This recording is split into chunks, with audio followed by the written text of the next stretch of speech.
CNW channel Ludhiana city live ਤੇ ਲੋਕ ਦਰਦ ਚੈਨਲ ਤੋਂ ਦੇਖਣ ਵਾਲੇ ਸਾਰੇ ਸਰੋਤਿਆਂ ਨੂੰ ਪਿਆਰ ਭਰੀ ਸਤਿ ਸ਼੍ਰੀ ਅਕਾਲ। ਦੋਸਤੋ ਅਸੀਂ ਖੜੇ ਆ ਇਸ ਟਾਈਮ CICU ਜਿਹੜਾ ਕਿ ਆਪਣਾ ਫੋਕਲ ਪੁਆਇੰਟ ਤੇ ਉੱਥੇ ਵੈਕਸੀਨ ਦਾ ਕੰਮ ਚੱਲ ਰਿਹਾ ਵਾ। ਮੈਡਮ ਗੁਰਪ੍ਰੀਤ ਜੀ ਨਾਲ ਗੱਲ ਕਰਦੇ ਆ ਜਿਹੜੇ ਕਿ SMO ਨੇ। ਹਾਂਜੀ हाँ जी, मैं डॉक्टर गुरप्रीत कौर सेखों जी, SMO ESI dispensary number 3 focal point Ludhiana. असी अज इत्थे सीसू कंपलैक्स विच कोविड-19 की वैक्सीनेशन ड्राइव शुरू की है जी 1 अप्रैल नूं, जिहदे विच कि असी आस पास अपने इंडस्ट्रीज सारे अपने लेबर जिहड़ी हैगी साडी जिहड़े साडे हॉस्पिटल च OPD के तौर पर भी इंपैनल्ड हैगे, साडे 5 लाख वर्कर हैगा तकरीबन जिहड़ा साडे हॉस्पिटल दे नाल इंपैनल्ड है। तो साडी कोशिश है कि लुधियाना इंडस्ट्रीयल सिटी है तो बहुत ज़रूरी है कि असी अपने लेबरर्स नूं प्रोटैक्ट करिए।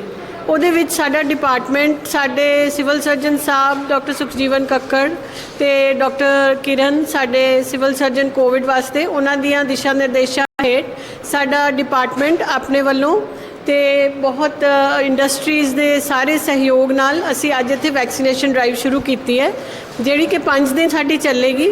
और असी कोशिश करांगे वध तो वध अपने लेबर नूं प्रोटैक्ट करिए। जे सानूं लोड़ पई तो उस तो वध भी असी अगे भी उहनूं कंटिन्यू करांगे और जिहदे विच कि असी संडेज़ और गजटेड हॉलीडेज़ भी लगावांगे, जिहदे विच कि सानूं प्राइवेट स्टाफ भी दीपक हॉस्पिटल तो भी साडा स्टाफ आया है तो सानूं पूरी तरह हर पासों सहयोग दिता जा रहा है। ਪੰਜਾਬ ਸਰਕਾਰ ਦੀ ਮਦਦ ਨਾਲ ਉਪਰਾਲਾ ਕੀਤਾ ਗਿਆ ਤੇ ਅਸੀਂ ਇੱਥੇ ਫ੍ਰੀ ਵੈਕਸੀਨੇਸ਼ਨ ਕਰ ਰਹੇ ਹਾਂ, ਖਾਸ ਤੌਰ ਤੇ ਫੈਕਟਰੀ ਵਰਕਰਸ ਜਾਂ ਜੋ ਵੀ ਲੋਕ ਇਸ ਏਰੀਆ 'ਚ ਰਹਿੰਦੇ ਆ ਫੋਕਲ ਪੁਆਇੰਟ ਏਰੀਆ 'ਚ। ਔਰ ਅਸੀਂ ਕੋਸ਼ਿਸ਼ ਕਰ ਰਹੇ ਹਾਂ ਵੀ ਘੱਟੋ ਘੱਟ 10,000 ਬੰਦੇ ਨੂੰ ਟੀਕਾਕਰਨ ਕਰੀਏ, ਕਿਉਂਕਿ ਸਾਡੀ ਸਾਰਿਆਂ ਦੀ ਕਲੈਕਟਿਵ ਰਿਸਪੌਂਸਿਬਿਲਟੀ ਹੈ ਵੀ ਜਿਹੜੀ ਇਹ ਕਰੋਨਾ ਦੀ ਮਹਾਮਾਰੀ ਹੈ ਇਹ ਜਿੰਨੀ ਜਲਦੀ ਅਸੀਂ ਵੈਕਸੀਨੇਸ਼ਨ ਕਰਾਵਾਂਗੇ ਉਨੀ ਜਲਦੀ ਇੱਥੇ ਕਾਬੂ ਪਾਇਆ ਜਾ ਸਕੇਗਾ। ਔਰ ਮੈਂ ਫਿਰ ਧੰਨਵਾਦ ਕਰਦਾ ਪੰਜਾਬ ਸਰਕਾਰ ਦਾ, ਭਾਰਤ ਭੂਸ਼ਣ ਆਸ਼ੂ ਜੀ ਦਾ, ਮਮਤਾ ਮੈਡਮ ਦਾ, ਜਿਨ੍ਹਾਂ ਨੇ ਸਾਰਾ ਇਹ ਸਾਨੂੰ ਇਕੋਸਿਸਟਮ ਪ੍ਰੋਵਾਈਡ ਕੀਤਾ ਹੈ ਵੈਕਸੀਨੇਸ਼ਨ। ਸੈਕਟਰੀ CICU ਅੱਜ CICU ਨੇ ਪੰਜਾਬ ਗਵਰਨਮੈਂਟ ਦੇ ਨਾਲ ਇੱਕ ਬਹੁਤ ਅੱਛਾ ਇੱਕ ਉਪਰਾਲਾ ਕੀਤਾ ਹੈ ਕਿ Covid vaccination free of cost government ਨੇ ਸਾਨੂੰ ਕਿਹਾ ਕਰਾਉਣ ਦੇ ਲਈ। ਅਤੇ ਅਸੀਂ ਇੰਡਸਟਰੀ ਦੇ ਵਰਕਰਸ ਨੂੰ ਉਹਨਾਂ ਦੀ ਫੈਮਿਲੀਜ਼ ਨੂੰ ਅੱਜ ਪਹਿਲਾ ਦਿਨ ਇਹਦਾ ਵੈਕਸੀਨੇਸ਼ਨ ਕੈਂਪ ਦਾ ਹੈਗਾ ਅਤੇ ਅੱਜ ਅਸੀਂ ਉਮੀਦ ਲਗਾਉਂਦੇ ਹਾਂ ਕਿ ਅੱਜ 500 ਤੋਂ 700 ਅੱਜ ਹੋਏਗਾ ਅਤੇ ਕੱਲ੍ਹ ਤੋਂ ਇਹ ਜਿਹੜੀ ਡਰਾਈਵ ਹੈ ਇਹ ਵੱਧਦੀ ਚਲੀ ਜਾਏਗੀ ਅਤੇ ਆਉਣ ਵਾਲੇ 5 ਦਿਨਾਂ ਦੇ ਵਿੱਚ ਅਸੀਂ 10,000 ਤੋਂ ਉੱਪਰ ਵਰਕਰਸ ਉਹਨਾਂ ਦੀ ਫੈਮਿਲੀਜ਼ ਨੂੰ ਕਵਰ ਕਰਾਂਗੇ। ਅਸੀਂ ਬੜੇ ਸ਼ੁਕਰਗੁਜ਼ਾਰ ਹਾਂ ਪੰਜਾਬ ਸਰਕਾਰ ਦੇ, ਭਾਰਤ ਭੂਸ਼ਣ ਆਸ਼ੂ ਜੀ ਦੇ ਔਰ ਮਮਤਾ ਆਸ਼ੂ ਜੀ ਦੇ, ਜਿਨ੍ਹਾਂ ਨੇ ਹੁਣ ਥੋੜ੍ਹੀ ਦੇਰ ਪਹਿਲੇ ਆ ਕੇ ਕੈਂਪ ਦੀ ਇਨੋਗਰੇਸ਼ਨ ਵੀ ਕੀਤੀ ਹੈ ਔਰ ਅਸੀਂ ਉਹਨਾਂ ਨੇ ਸਾਨੂੰ ਸਾਰੀ ਜਿੰਨੀਆਂ ਵੀ ਸਹਾਇਤਾ ਸਾਨੂੰ ਪ੍ਰੋਵਾਈਡ ਕੀਤੀ ਹੈ, ਸਾਰੀ ਸਹੂਲਤਾਂ ਮੁਹੱਈਆ ਕਰਵਾਈਆਂ ਨੇ। ਵੈਕਸੀਨੇਸ਼ਨ ਆਈ ਹੈ ਔਰ ਬੜੇ ਸੀਨੀਅਰ ਸਿਵਲ ਹਸਪੀਟਲ ਤੋਂ ਡਾਕਟਰਸ ਆਏ ਨੇ ਔਰ ESI ਦੀ ਜਿਹੜੀ 4 ਨੰਬਰ ਡਿਸਪੈਂਸਰੀ ਹੈ ਉਹਨਾਂ ਤੋਂ ਮੈਡਮ ਨਾਲ ਆਏ ਨੇ, ਸਾਡੇ ਉਹਨਾਂ ਪੂਰੇ ਸਟਾਫ ਲੈ ਕੇ ਆਏ ਨੇ ਔਰ ਇਹ ਪੂਰਾ ਉਤਸ਼ਾਹ ਹੈ ਵਰਕਰਸ ਨੂੰ। ਅਸੀਂ ਇਹਦੇ ਲਈ ਅਸੀਂ ਜਾਗਰੂਕ ਕੀਤਾ ਪਹਿਲੇ ਔਰ ਹੁਣ 'ਚ ਥੋੜ੍ਹਾ ਫਰਕ ਹੈ। ਪਹਿਲੇ ਵਰਕਰਸ ਡਰਦੇ ਸੀ ਲਗਵਾਉਣ ਤੋਂ ਅਤੇ CICU ਦੇ ਉਪਰਾਲੇ 'ਤੇ ਸਾਡੇ ਮੈਨੇਜਮੈਂਟ ਦੇ ਸਾਡੇ ਸਟਾਫ ਜਿਹੜੇ ਹੈ ਉਹਨਾਂ ਨੂੰ ਜਾਗਰੂਕ ਕੀਤਾ ਔਰ ਇਸ ਲਈ ਹੁਣ ਵੱਧ ਚੜ੍ਹ ਕੇ ਹਿੱਸਾ ਲੈ ਰਹੇ ਹੈ।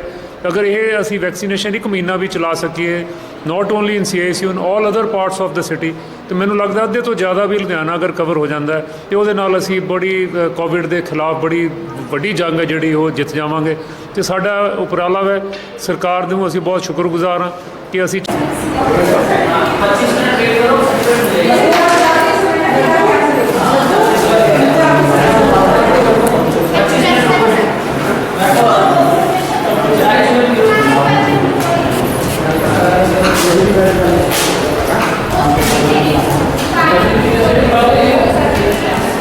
ਅੱਜ ਦੇ ਪ੍ਰੋਗਰਾਮ ਬਾਰੇ ਸਭ ਤੋਂ ਪਹਿਲਾਂ ਮੈਂ chamber of industrial and commercial undertaking ਦੇ ਪ੍ਰੈਜ਼ੀਡੈਂਟ ਸਰ ਉਪਕਾਰ ਸਿੰਘ ਜੀ ਦਾ ਬਹੁਤ ਧੰਨਵਾਦ ਕਰਦਾ ਹਾਂ। ਜਿੱਥੇ ਇੰਡਸਟਰੀ ਦੀ ਅਣਥੱਕ ਸੇਵਾ ਕਰ ਰਹੇ ਨੇ ਉਹਨਾਂ ਦੇ ਨਾਲ ਇੱਕ ਸੋਸ਼ਲ ਇਕੋਨਮੀ ਆਪਾਂ ਇੱਕ ਰਿਸਪੌਂਸਿਬਿਲਟੀ ਔਨ ਕੀਤੀ ਆ, ਜਿਹਦੇ ਨਾਲ ਚੈਂਬਰ ਦੇ ਦਫ਼ਤਰ ਦੇ ਵਿੱਚ ਫੋਕਲ ਪੁਆਇੰਟ ਵੈਕਸੀਨੇਸ਼ਨ ਫਾਰ ਕੋਵਿਡ-19 ਦਾ ਬੜਾ ਵੱਡਾ ਉਪਰਾਲਾ ਕੀਤਾ ਗਿਆ ਹੈ। ਇਹ ਅੱਜ 1 ਅਪ੍ਰੈਲ ਤੋਂ ਸ਼ੁਰੂ ਹੋ ਕੇ 5 ਅਪ੍ਰੈਲ ਸੋਮਵਾਰ ਤੱਕ ਲਗਾਤਾਰ ਲੱਗੇਗਾ ਸਾਰਾ ਦਿਨ।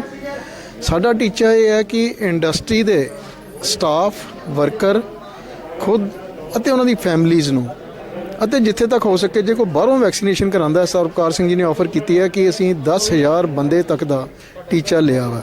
ਮੈਂ ਸ਼ਲਾਘਾਯੋਗ ਕਦਮ ਕਹਿੰਦਾ ਇਹਨੂੰ, ਕਿਉਂਕਿ ਇਹ ਸਾਂਝਾ ਉਪਰਾਲਾ ਚੈਂਬਰ ਵੱਲੋਂ ਤੇ United cycle and parts manufacture association ਵੱਲੋਂ ਫੈਸਲਾ ਕੀਤਾ ਗਿਆ ਕਿ 1 ਅਪ੍ਰੈਲ ਤੋਂ 5 ਅਪ੍ਰੈਲ ਤੱਕ ਚੈਂਬਰ ਦੇ ਦਫ਼ਤਰ ਫੋਕਲ ਪੁਆਇੰਟ 'ਚ ਇਨ ਬਿਟਵੀਨ 3 ਤਰੀਕ ਤੋਂ ਸ਼ਨੀਵਾਰ ਤੋਂ ਪਰਸੋਂ ਤੋਂ 10 ਤਰੀਕ ਤੱਕ ਅਪ੍ਰੈਲ ਤੱਕ ਇਹ ਟੀਕਾਕਰਨ United cycle and parts manufacture association ਦੇ ਦਫ਼ਤਰ 'ਚ ਕੀਤਾ ਜਾਏਗਾ।